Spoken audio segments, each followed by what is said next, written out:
عمر بن عبدالعزیز 3 بر اعظم پر حکومت کی. عمر بن عبدالعزیز، بنو امیہ، مروان 9 مہینے حکومت کی. اس کا بیٹا عبد الملک بن مروان 21 برس حکومت کی. اس کا بیٹا ولید 10 سال حکومت کی. اس کا بیٹا سلیمان 2.5 سال حکومت کی. اسی تخت پر بیٹھے عمر بن عبدالعزیز. پہلے چاروں نے اللہ کے شریعت کو قربان کیا حکومت کے لیے. عمر بن عبدالعزیز نے اپنے آپ کو قربان کیا اللہ کے لیے. حکومت کو پاؤں کے تلے رکھا اور اللہ کی رضا کو سامنے رکھا. ان کو زہر دیا گیا. جب ان کی موت کا وقت قریب آیا تو انہوں نے رجا بن حیوہ کو بلایا. سننے والی بات ہے بچوں. ان سے فرمانے لگے، سنو، میں نے 3 بادشاہوں کو قبر میں اتارا. اب بچیاں تو قبرستان جاتی نہیں، ہم تو اپنے ہاتھوں سے قبر میں اتارتے ہیں اور اوپر مٹی ڈالتے ہیں اور اوپر اینٹیں ڈالتے ہیں اور پھر منو مٹی میں دبا کے واپس آتے ہیں. یہ منظر آپ بچیوں کے تو دیکھنے کا بھی نہیں ہے. وہ کہنے لگے میں نے 3 بادشاہوں کو مٹی میں ڈالا، لیکن ان کے کفن کی گرہ کو جب کھول کے دیکھا تو ان کے چہرے قبلے سے ہٹ چکے تھے اور رنگ ان کے کالے پڑ چکے تھے. ولید بن عبد الملک، سلیمان بن عبد الملک بن مروان، عبد الملک باپ، ولید بیٹا، سلیمان بیٹا، یہ تینوں کا ان کے چہرے کالے ہو گئے تھے اور ان کا قبلے سے منہ پھر گیا تھا. اب میں مرنے لگا ہوں، مجھے پہلے ضرور چیک کرنا کہ میرا اللہ میرے ساتھ کیا کرتا ہے. پہلے تینوں کی ظلم کی حکومت تھی، ان کے چہرے قبلے سے کیوں ہٹ گئے؟ آپ کو عجب بات بتاؤں، ولید بن عبد الملک روزانہ تہجد میں کھڑے ہو کے 10 سپارے پڑھتا تھا.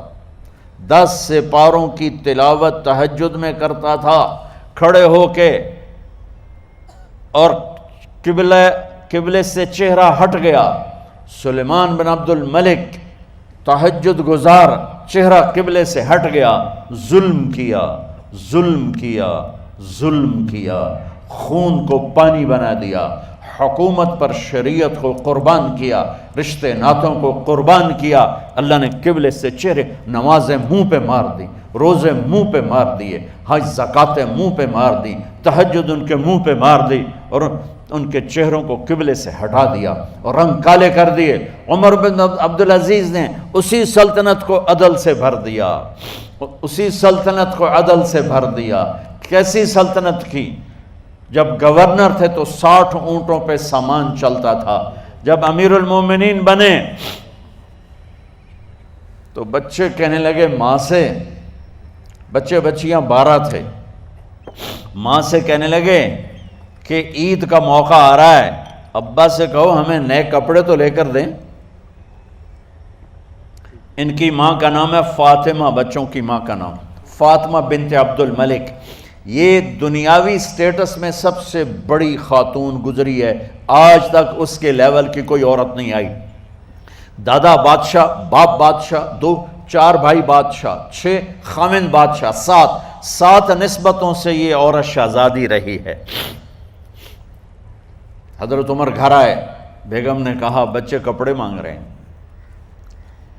حضرت عمر کہنے لگے میرے پاس تو پیسے نہیں ہیں، تنخواہ میں تو مشکل سے روٹی پوری ہوتی ہے، کہاں سے لے کر دوں؟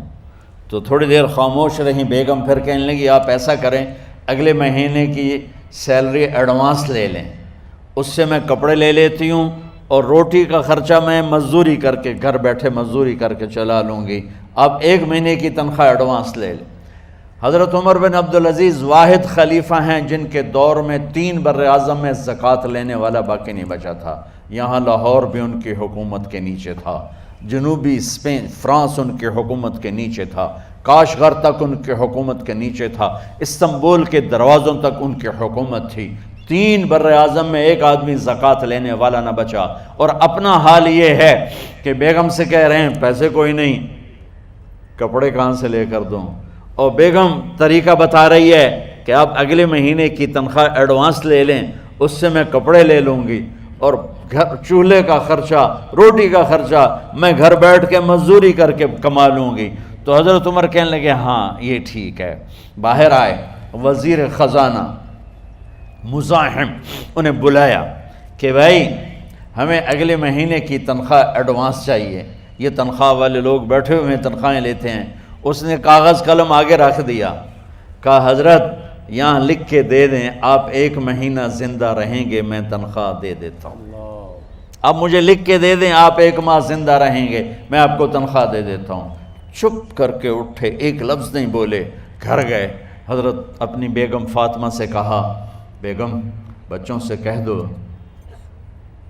کہ باپ کے پاس کپڑے لے کر دینے کی سکت نہیں ہے، اور خزانے ایسے بھرے پڑے تھے کہ زکوٰۃ لینے والا کوئی نہیں تھا۔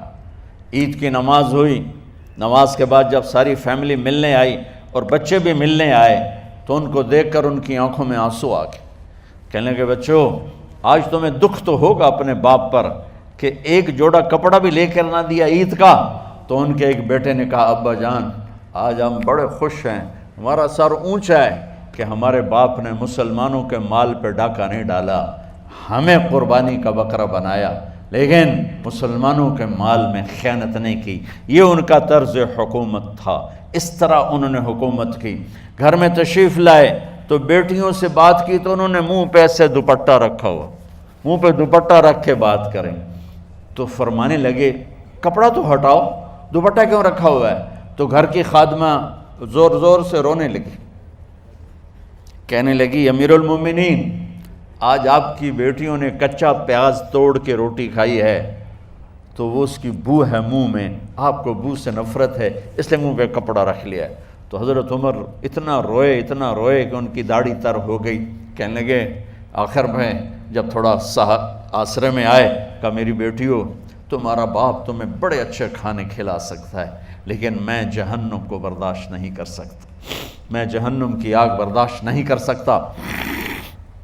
اب مرنے کا وقت آ گیا۔ جب وہ گورنر تھے تو 60 اونٹوں پہ ان کا سامان چلتا تھا، اور جب وہ امیر المومنین بنے تو عیادت کے لیے لوگ آ رہے تھے تو سالے عیادت کے لیے آئے، فاطمہ کے بھائی کپڑے دیکھے امیر المومنین کے تو بہن کو ایک طرف کر کے فرمایا، بڑے نیک سرداروں میں سے تھے یہ مسلمہ بن عبد الملک، کہنے لگے امیر المومنین کے کپڑے تبدیل کروا دو، لوگ پوچھنے آ رہے ہیں تو میلے کپڑے اچھا نہیں لگتا۔ کہا جی بھائی کرواتی ہوں۔ اگلے دن جب وہ حال پوچھنے آئے تو پھر وہی کپڑے تھے تو انہوں نے ان کو الگ جا کر کہا بہن میں نے تمہیں کہا تھا کپڑے بدلوا دیتی، کیوں نہیں بدلوائے؟ تو وہ رونے لگیں، کہنے لگی کہاں سے بدلواؤں، جوڑا ہی ایک ہے، جوڑا ہی ایک، کہاں سے بدلواؤں؟ اور حکومت کتنی تھی؟ 3 بر اعظم کی، 3 بر اعظم کی حکومت۔ ہمارا تو پٹواری امان کا نہیں ہے، اور وہ 3 بر اعظم کی سلطنت لے کر ایک جوڑے میں اللہ سے ملنے جا رہا ہے۔ جب ان کا انتقال ہوا سلیمان بن عبد الملک کی ڈیڈ باڈی جب قبر کے قریب لائے اتارنے کے لیے تو ایسے ایسے ہلنے لگا، اس کا پورا جسم ہلنے لگا۔ تو اس کے بیٹوں نے کہا کہ ہمارے ابا زندہ ہیں۔ تو حضرت عمر نے فرمایا بیٹو زندہ نہیں ہیں، عذاب قبر جلدی شروع ہو گیا ہے، عجل اللہ بالعقوبہ، قبر کی پکڑ پہلے شروع ہو گئی ہے، چھپاؤ اپنے باپ کو جلدی۔ جب عمر بن عبدالعزیز کی ڈیڈ باڈی قبر کے قریب کی گئی اور ان کا بھائی اتارو، بھائی وہ باتیں شروع ہو جاتی ہیں، رومال ڈالو، چادر پکڑو، ادھر سے پکڑو، تو ایک دم ایسے ایک پرچہ ہوا میں اڑتا ہوا سب نے دیکھا، وہ آتے آتے آتے آتے آتے آتے یوں آ کے حضرت عمر کے سینے پر گر گیا۔ سب دیکھ رہے ہیں۔ جب پرچے کو اٹھا کے دیکھا گیا تو اس پہ ایک سطر پہ لکھا تھا بسم اللہ الرحمن الرحیم، اور دوسری سطر پہ لکھا تھا براءۃ من اللہ لعمر بن عبد العزیز من النار، یہ عمر کے لیے جہنم کی آگ سے نجات کا پروانہ ہے۔ 3 بر اعظم کی سلطنت لے کر وہ جنت کا پروانہ لے کر دنیا سے گئے۔ جب ان کو قبر میں اتارا گیا تو انہوں نے رجا بن حیوہ سے فرمایا تھا 3 بادشاہوں کے چہرے دیکھے قبلے سے پھر گئے، رنگ کالے پڑ گئے، مجھے تم نے دیکھنا ہے کہ کیا ہوتا ہے؟ تو رجا فرماتے ہیں جب میں قبر میں اترا اور ان کے کفن کی گرہ کو کھول کے دیکھا تو چہرہ قبلے کی طرف فکس تھا، اور مجھے یوں لگا جیسے 14ویں رات کا چاند قبر میں اتر آیا ہو۔ میرے عزیزو طلبہ و طالبات، اللہ کو اپنی منزل بناؤ، اللہ کو اپنی منزل بناؤ، اللہ کو اپنی منزل بناؤ۔ یہ لا الہ الا اللہ کا پیغام ہے، اور اللہ کو منزل بنانے کا راستہ، اللہ تک پہنچنے کا راستہ، اللہ کو پا لینے کا راستہ، اللہ کو راضی کرنے کا راستہ صرف ایک ہے، صرف ایک ہے، صرف ایک ہے، وہ ہے محمد الرسول اللہ صلی اللہ علیہ وسلم۔